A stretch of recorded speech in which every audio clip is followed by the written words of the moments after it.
the team follows him. Pressure mounts as police try desperately to get a positive ID. The risk of a repeat attack is all too real. These are dynamic and very fast-moving operations. The circumstances do change very quickly, and decisions have to be made very quickly as well. After following him for half an hour, the man made the decision the police feared most. He went into a tube station. Of all things, he went into a tube station, and for them it was a time they decided that they had to act.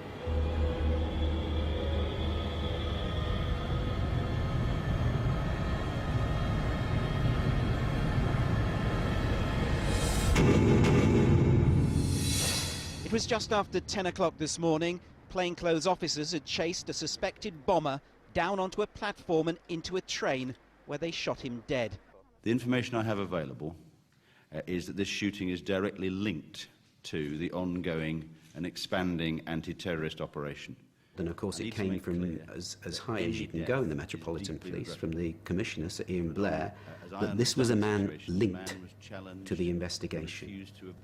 That started to flavour the reporting quite naturally. They say he was seen emerging this morning from a house here at Stockwell, a house that had been under observation as part of the investigation into the London bombings. I had mixed feelings about that, actually, because immediately I saw that, I was like, yes, good, they've got him, yeah. But when I saw the picture, I realized maybe it wasn't him. She was right. It wasn't one of the bombers. It was Jean Charles de Menezes, a Brazilian electrician. Police had shot an innocent man. I got the phone call from Scotland Yard, from Ian Blair's office, to say, you know, that there has been a problem here. This isn't one of the bombers. It's been a tragic mistake. And that was profoundly depressing, because this really is another victim. I mean, just like the 52 who died in the first wave of bombings. I think everyone who was involved in that investigation was devastated. The outcome was the antithesis of what we were trying to achieve, which was to secure the safety of the public. But there could be no let-up for the police. The next day, a fifth bomb was discovered in a popular park in West London. Here was a different dimension. Here was a fifth person, and then there was the question, why had it been discarded? Who was the individual carrying it? Why there? What was the significance of the location? The hunt was on now for a fifth terrorist on the run, adding to an already complex case. Events were beginning to take their toll on jittery Londoners. People became very nervous about travelling on the tube. I remember going on the tube myself and seeing people looking at other passengers, and if they felt unnerved about them, you know, they'd move carriages. But the painstaking work began to produce results. A trawl through hours of CCTV footage had thrown up these 4 images. It's time for the public to do what they're very good at, which is support investigations. Those images prompted a huge response from people across the nation. The CCTV was vital. There is absolutely no doubt it had a pivotal role to play. Our hotline, which will usually take maybe 200 to 300 calls a month, took 25,000 calls in July alone. The police and security services needed a breakthrough, and quickly. It would come from an ordinary member of the public in this North London block of flats. A caretaker was searching some dustbins that he knew he'd recently emptied and discovered bin bags full of very strange bottles and chemicals. It triggered in his mind the photographs that he'd seen, the CCTV footage that he'd seen on the television, all the events that everybody in London was aware of, and he called the police. The caretaker didn't know what was in the bottles, but he realised he knew the bombers and he knew the flats they lived in. Curtis House came a couple of days into the operation, where effectively we found the bomb factory. The Curtis house was crucial. They found the ingredients, they found the packaging, they found jihadi manuals, grim, grisly pictures of executions.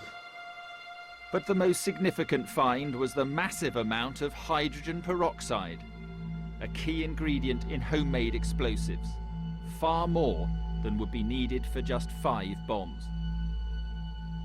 I think the biggest thing for us was the quantity of explosives that they'd manufactured. We were dealing with people that had attempted to kill themselves and the people around them, and therefore that mindset was still there, and if they had further explosive devices, then the community was still at risk. The man who rented this flat was Yassin Hassan Omar. Omar grew up in war-torn Somalia, but moved to Britain when he was 11. He is the Warren Street bomber. Identifying Omar was in many ways the easy bit. Finding and capturing him, well, that was an entirely different matter. But once again, it was a member of the public who gave the police the crucial information they needed.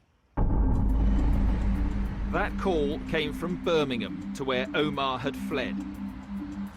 A resident in the Small Heath area phoned the police to tell them a man acting suspiciously was hiding in this ground floor flat. Police watched the flat for 2 days to confirm their suspect's identity. Then the West Midlands Specialist Firearms Unit was sent in. None of that team has ever revealed their remarkable story before.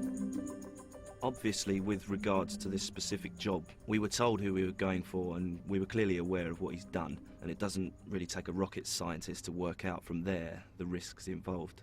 I wanted to get it right. I knew the seriousness of the situation. We all had to do what we were trained for and get it right, and get it right quickly. In the front of these firearms officers' minds was what had happened in Madrid. The year before, Islamist bombers had killed almost 200 people on the Spanish capital's train network. Some of the terrorists were tracked down to an apartment. But instead of surrendering, they blew themselves up in an attempt to kill as many police as possible.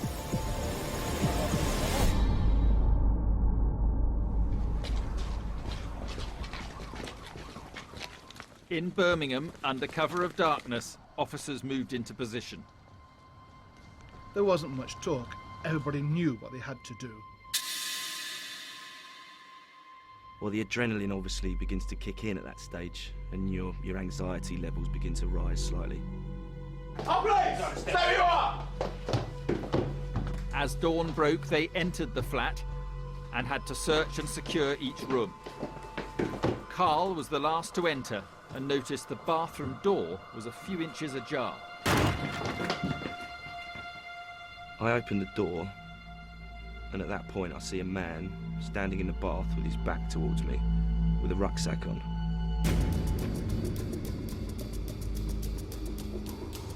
I immediately begin to shout at him to keep his hands in the air where I can see them.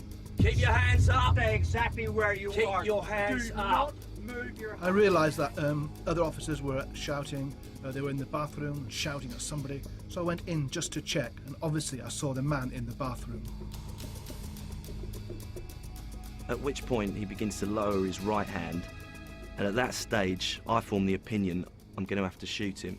But clearly I can't shoot him through a rucksack because I think there's a bomb in there. Threatened with losing their own lives, but desperate to take their man alive, the officers are in a seemingly impossible situation. At that point I realised it was very, very serious, and actually it was like everything slowed down, and I just thought, oh my God. There's a split second when I enter the room that I think I'm going to die here. After 6 days on the run, the police have tracked down the first of the 21-7 bombers.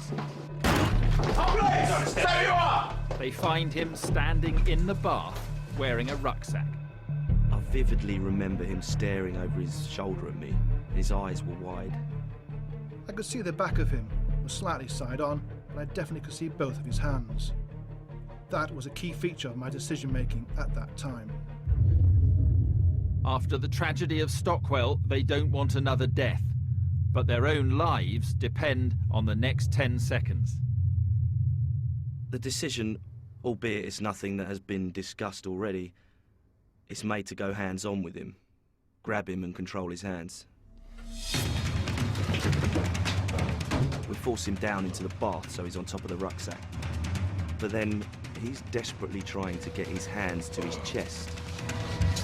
And I've given thought of, can I control his hand and produce my handgun? I deployed the taser into the upper part of his body, away from the rucksack. That immobilizes him, and managed to, I don't know how it happened, his hands were handcuffed. Well, we removed the rucksack because that's our major concern, really. We don't know what's in it. I remember vividly saying, get rid of this, and just handing it out to my right, and there's a pair of hands there waiting for it. No questions, no hesitations. That rucksack is just taken from my hands. And one officer grabbed the bag, ran out the back door of the house, down to the end of the garden, in order to protect the rest of us. And he's put it in a position where it's at its furthest point away from any houses and any people, which is an awesome job, really, when you think about it. Yassin Omar, the man who tried to blow up Warren Street, is the first of the 21/7 bombers to be captured. There is clearly a thought that he may have been trying to achieve what we call suicide by cop, in taking up that attitude, that stance in the bath with the rucksack.